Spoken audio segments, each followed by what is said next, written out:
اعوذ باللہ من الشیطان الرجیم بسم اللہ الرحمن الرحیم وَلَقَدْ عَهِدْنَا إِلَىٰ آدَمَ مِن قَبْلُ، اور ہم نے ایک عہد لیا تھا آدم سے بھی پہلے، یعنی وہی جو کہ اس درخت کے پاس نہ جانا، فنسیا، تو وہ بھول گیا۔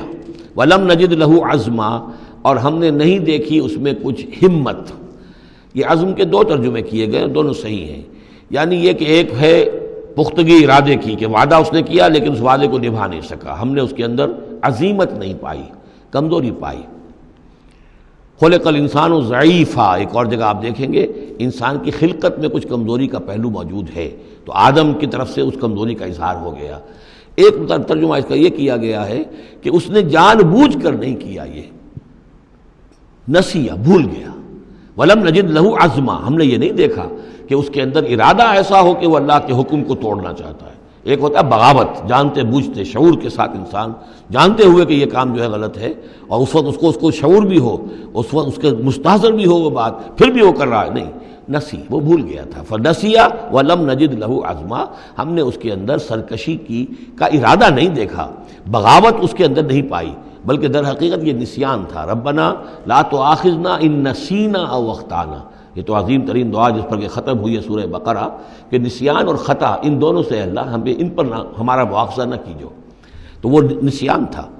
وَإِذْ قُلْنَا لِلْمَلَائِكَةِ اسْجُدُوا لِآدَمَ فَسَجَدُوا إِلَّا إِبْلِيسَ، یہ پانچویں مرتبہ اب یہ قرآن مجید میں پھر وہ قصہ آدم و ابلیس ہے۔ یاد کرو جب کہ ہم نے کہا تھا فرشتوں سے کہ سجدہ کرو آدم کو، تو ان سب نے سجدہ کیا مگر ابلیس نے نہیں کیا، ابا، اس نے انکار کیا۔ فَقُلْنَا يَا آدَمَ، ہم نے کہا یا آدم ان ھذا عدو لک ولزوجک، یہ دشمن ہے تمہارا بھی اور تمہاری بیوی کا بھی، فلا یخرجنکما من الجنۃ فتشقى، تو دیکھو یہ تمہیں نکلوا باہر نہ کرے اس جنت سے کہ تم پھر تکلیف میں اور مشقت میں پڑ جاؤ گے۔ ان لک الا تجوع فیھا ولا تعرى، اس جنت میں تمہیں ہم نے جس حالت میں رکھا ہے، نہ تمہیں کوئی بھوک ستاتی ہے، نہ تمہیں کوئی عریانی ہوتی ہے، وَأَنَّكَ لَا تَظْمَأُ فِيهَا وَلَا تَضْحَىٰ، اور نہ تمہیں اس میں پیاس ستاتی ہے، نہ تمہیں دھوپ کی کوئی تکلیف ہوتی ہے۔ فَوَسْوَسَ إِلَيْهِ الشَّيْطَانُ، تو شیطان نے وسوسہ اندازی کی حضرت آدم کے ذہن میں۔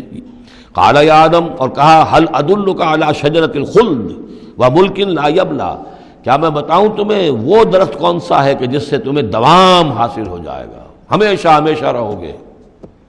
وہی پھر الفاظ یاد کر لیجئے، the defiant cries of man's will to survive and conquer the storms of time۔ انسان چاہتا ہے کہ وقت کے طوفانوں کو فتح کر لے، اس سے بارہ تر رہے، اس کی ہستی کا تسلسل ہو، دوام ہو۔ تو ہمارے وہ جد امجد نے بھی اسی سے دھوکہ کھایا ہے کہ وہ کہا کہ شجرۃ الخلد، ہمیشہ رہنے والا درخت ہے یہ، اس کا پھل کھاؤ گے پھر تمہارے لیے فنا نہیں ہے۔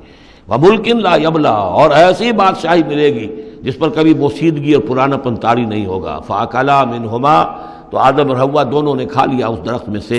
فَبَدَتْ لَهُمَا سَوْآتُهُمَا، یہ مضمون سورہ اعراف میں آ چکا ہے، تو ان پر واضح ہو گئیں، ننگے ہو گئے ان کے جسم، اور انہیں اپنی شرمگاہیں نظر آنے لگیں۔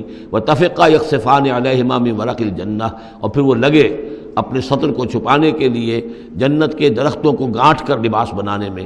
وَعَصَىٰ آدَمُ رَبَّهُ فَغَوَىٰ، تو آدم نے اپنے رب کی نافرمانی کی اور وہ بہک گیا۔ ثُمَّ اجْتَبَاهُ، پھر اللہ نے اسے پسند کر لیا، پھر نواز دیا۔ رَبُّهُ فَتَابَ عَلَيْهِ، اور اس کی توبہ قبول کی، اس پر عنایت فرمائی، وَهَدَىٰ، اور اسے ہدایت دی۔ قَالَ اهْبِطَا مِنْهَا جَمِيعًا، اب کہا اللہ نے کہ اتر جاؤ اس سے تم سب کے سب، بَعْضُكُمْ لِبَعْضٍ عَدُوٌّ، تم سب ایک دوسرے کے دشمن ہوگے۔ فَإِمَّا يَأْتِيَنَّكُم مِّنِّي هُدًى، تو جب بھی کوئی ہدایت میرے پاس سے تمہارے پاس آئے، فَمَنِ اتَّبَعَ هُدَايَا، تو جو کوئی پیروی کرے گا میری ہدایت کی، فَلَا يَضِلُّ وَلَا يَشْقَىٰ، تو وہ نہ وہ بہکے گا اور نہ ہی وہ مشقت میں پڑے گا اور ناکام ہوگا۔ وَمَنْ أَعْرَضَ عَنْ ذِكْرِي، اور جو میری یاد سے منہ پھیرے گا، اعراض کرے گا، فَإِنَّ لَهُ مَعِيشَةً ضَنْكًا، تو اس کے لیے ہوگی اس دنیا کے اندر زندگی بڑی تنگی والی، زندگی کے اندر اطمینان نہیں ہوگا، راحت نہیں ہوگی، تنگی۔ کروڑوں بھی ہیں تو مزید کروڑوں کی طلب ہے۔ پیاس، جیسے کہ آپ کو معلوم ہے کہ ایک مرض ایسا ہے جو آدمی پانی پیتا رہتا ہے، پیاس ختم نہیں ہوتی، پیاس ہے جو کہ تو قائم ہے، کتنا چاہے پانی پی لے۔ تو یہ معیشت ضنکن، جن لوگوں کا حال یہ ہو جاتا ہے کہ پھر پوری زندگی کے اندر ان کے لیے اطمینان کا سانس نہیں ہے، چین کا کوئی وقت نہیں ہے۔ جو کوئی من اعرض عن ذکری فإن له معیشۃ ضنکا ونحشرہ یوم القیامۃ اعمی، اور قیامت کے دن جب ہم اسے اٹھائیں گے اور جمع کریں گے تو اندھا ہوگا۔ قال رب لم حشرتنی اعمی، وہ کہے گا پروردگار تو نے مجھے کیوں یہ اٹھایا اور جمع کیا ہے یہاں اندھی حالت میں، وقد کنت بصیرا، میں دنیا میں تھا تو میں تو بصیر تھا، آنکھوں والا تھا، دیکھتا تھا۔ قال کذالک اتتک آیاتنا فنسیتھا، اللہ فرمائے گا کہ اسی طرح میری آیات تمہارے پاس آئیں، تم نے انہیں نظر انداز کیا، تم نے توجہ نہیں کی۔ فکذالک الیوم تنسیٰ، تو آج تمہیں ہم نے نظر انداز کر دیا ہے۔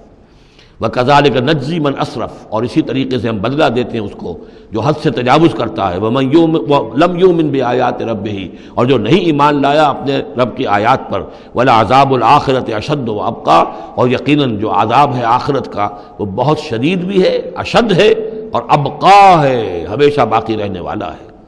افلم یہد لہم کم اہلکنا قبلہم من القرون، تو کیا انہیں اس بات سے کوئی رہنمائی نہیں ملی کہ کتنی ہی قوموں کو ہم نے ہلاک کیا ان سے پہلے۔ یمشون فی مساکنہم، وہ بھی چلتے پھرتے تھے اپنے گھروں میں، اپنے محلات میں، اپنی آبادیوں میں، اپنی بستیوں میں۔ ان فی ذلک لآیات لأولی النہی، یقیناً اس میں نشانیاں ہیں ان لوگوں کے لیے کہ جو عقل رکھتے ہوں۔ ولولا کلمۃ سبقت من ربک لکان لزاما وأجل مسمى، اور اگر نہ ہوتا کوئی ایک بات آپ کے رب کی طرف سے جو پہلے سے طے ہو چکی ہے تو یہ کبھی کا ان کو چمٹ چکا ہوتا اور عذاب جو ہے ان پر آ چکا ہوتا۔ ولولا کلمۃ سبقت من ربک الی اجل مسمى لکان لزاما، یہ یوں ہے ترکیب ہے اصل میں، لیکن یہ کہ جو ردم کے حوالے سے اس میں تقدیم و تاخیر کی گئی ہے۔ اگر نہ ہوتی ایک بات جو طے ہو چکی ہے آپ کے رب کی طرف سے ایک وقت معین تک کے لیے، تو کبھی کا ان کے اوپر وہ عذاب جو ہے وہ انہیں چمٹ چکا ہوتا۔